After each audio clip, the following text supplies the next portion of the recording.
বন্ধুরা, শুভ সন্ধ্যা।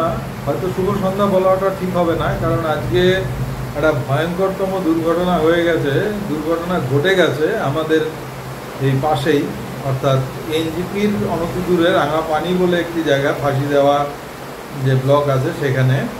মানে একটা কথা না বললেই নয় যে আমি বেশিরভাগ ক্ষেত্রে রেলে ভ্রমণ করি, কারণ আমার মতো যারা সাধারণ অল্প বাজেটের যারা ট্রাভেলার আছে তাদের কাছে কিন্তু ভারতবর্ষের যে রেলওয়েটা সেটা একটা বিশেষ ট্রান্সপোর্টেশন বা লজিস্টিক মাধ্যম, যেখানে আমরা স্বল্প পয়সাতে দেশের এই প্রান্ত থেকে ও প্রান্ত অবধি আমরা যেতে পারি।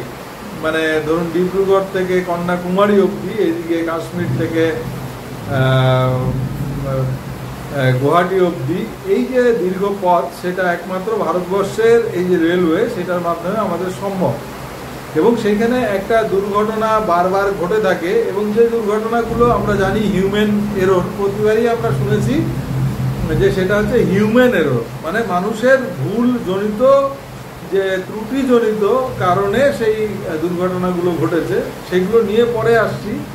তার আগে যেটা বলবো যে আমি ধরুন এই ট্রাভেল করি, সেখানে ট্রাভেলের ক্ষেত্রে কখনো রিজার্ভেশন পাই, কখনো রিজার্ভেশন পাই না, জেনারেলে যাই, 3AC-তে যাই, সমস্ত রকম যা যা সুযোগ সুবিধা আছে ট্রেনের সেগুলো অ্যাভেল করার চেষ্টা করি। তো সেইখানে গত 2 বছর আগে 2022-এ যেটা রেলওয়ে মন্ত্রক থেকে তৎকালীন যে রেলমন্ত্রী অশ্বিনী বৈষ্ণব তিনি ফলো করে প্রচার করলেন যে ভারতীয় ইন্ডিজিনিয়াস ইঞ্জিনিয়ারিং প্রসেসে একটা রেলওয়ে সুরক্ষার একটা পদ্ধতি চালু হয়েছে, যেটার নাম হচ্ছে কবচ। যেটা হচ্ছে একটা ট্র্যাকের মধ্যে কখনোই অন্য মানে দুটো ট্রেন কখনোই পাশাপাশি বা একটা 400 মিটার ব্যবধানের মধ্যে একটা ট্র্যাকে একটা ট্রেনের সাথে আরেকটা ট্রেন কখনোই সম্মুখীন হবে না বা পেছন থেকেও আসবে না। এটা জেনে খুব নিশ্চিত হয়েছিলাম, কারণ আমি যখন ফ্রিকুয়েন্টলি ট্রাভেল করি সেখানে একটা এরকম সেফটির ব্যাপারটা থাকে। শুধু আমি না, আজকে যারা আমাদের এখান থেকে শ্রমিকরা বাইরে যায় এবং বিভিন্ন কারণে আমরা ট্রাভেল করি, আজকে আমাদের বিভিন্ন ক্লাস হতে পারে, ফার্স্ট ক্লাস থেকে আমাদের জেনারেল ক্লাস অবধি, কিন্তু প্রত্যেকটা মানুষের জীবনের দাম কিন্তু সমান। তাদের যে সমাজ, তার যে পরিবার, তার কাছে তার ভ্যালু কিন্তু অমূল্য। তো যাই হোক, সেখানে আমি নিশ্চিত হয়েছিলাম যে এরকম দুর্ঘটনা ঘটবে না, কিন্তু যেটা বাস্তবে দেখা গেল যে আমি যদি একটু পুরনো ইতিহাস ঘাঁটি তাহলে দেখবো যে 1999 সালে একটা ভয়ঙ্কর দুর্ঘটনা ঘটে গেছিল, যেটা হচ্ছে গাইশাল বলতে এই যে আমাদের কাছেই, কিন্তু এনজিপি থেকে কিষানগঞ্জ ঠিক মাঝখানে, সেখানে একটা ট্রেন দুর্ঘটনা ঘটেছিল 1999 সালে। এবং তখন এই ভারতবর্ষের প্রধানমন্ত্রী ছিলেন অটল বিহারী বাজপেয়ী এবং আমাদের রেলমন্ত্রী ছিলেন নীতিশ কুমার।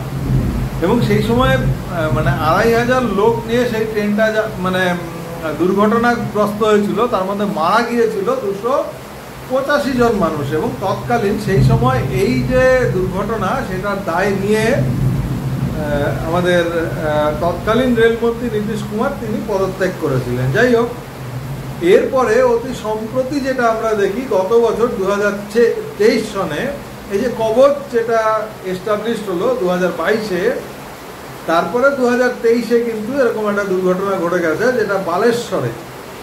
সেই বালেশ্বরের যে দুর্ঘটনা ঘটেছিল সেখানে প্রায় 250 জন লোকের মতো, 250 জন প্যাসেঞ্জার তাদের প্রাণ যায়। সেখানে 3টা ট্রেন একটার উপরে আরেকটা উঠে গেছিল, সেটা উড়িষ্যার বালেশ্বরে।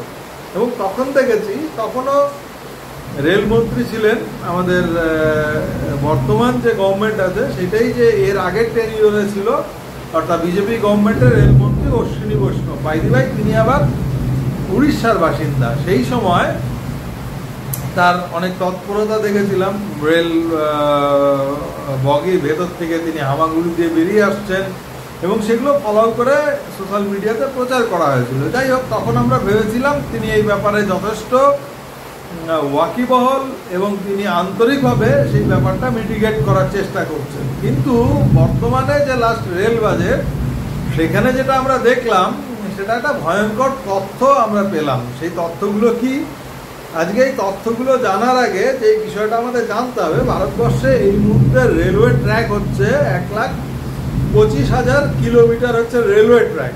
এবং সেইখানে এই যে কবচ ইন্ট্রোডিউস করা হয়েছে 2022 সন থেকে এখন অবধি মাত্র 3,000 কিলোমিটার রাস্তা, অর্থাৎ 2% এই মুহূর্তে সেই যে রেলওয়ে যে ট্র্যাকের সুরক্ষা সেটা মাত্র 2% ট্র্যাকে করা হয়েছে। এই হিসাবে যদি আমরা দেখি 1,25,000 কিলোমিটার রাস্তা, এবং তারপরে আরও বাড়বে, আরও রেলওয়ে ট্র্যাক আরও ইন্ট্রোডিউস হবে। সেইখানে আমরা 2050 সনের আগে কিন্তু আমরা পুরো এই যে রাস্তাটা, সেইখানে এই রেলওয়ে ট্র্যাকের পুরোপুরি যে কবচ যে সুরক্ষা সেটার সুবিধা আমরা পাচ্ছি না। এবং এইখানে আরেকটা তথ্য যদি আপনাদের দিই তাহলে আপনারা হয়তো ভালো করে বুঝবেন। এই মুহূর্তে এই যে রেলওয়ে টোটাল যে সার্ভিসটা আছে সেইখানে টোটাল এমপ্লয়ি সংখ্যা হচ্ছে 12,18,000 রেলওয়ে কর্মী। এই রেলওয়ের বিভিন্ন রকম যে ট্রেড আছে সেখানে তারা কাজ করে। এবং তার মধ্যে যেটা দেখা যাচ্ছে এই মুহূর্তে প্রায় 2,75,000 পদ শূন্য, যেখানে এমপ্লয়মেন্ট দেওয়া যায়নি। কারণ হচ্ছে রেলওয়ে বাজেটের অপ্রতুলতা, মানে যেটা হচ্ছে রেলওয়ে মিনিস্ট্রির থেকে জানা যাচ্ছে যে পয়সার অভাবে 2,75,000 কর্মীর পদ শূন্য থাকার পরেও সে তাদেরকে নিয়োগ করা যায়নি। কারণ হচ্ছে রেলওয়ের বাজেটের অপ্রতুলতা। এইবার যেটা আমার যেটা মনে হয়, এই যে বার্ডেন 12,18,000 লোকের মধ্যে 2,75,000 লোক আরো প্রয়োজন।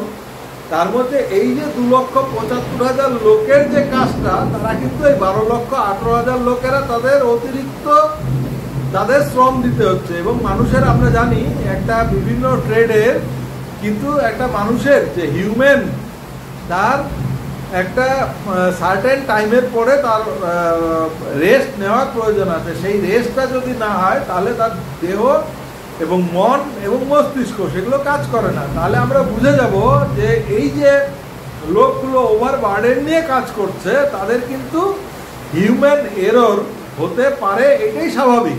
এবং যেটা দেখা গেছে আজকের যে দুর্ঘটনা, অর্থাৎ 8:15-তে যেটা এনজিপির অদূরে রাঙ্গাপানিতে যে দুর্ঘটনাটা হয়েছে, সেখানেও কিন্তু একই রকম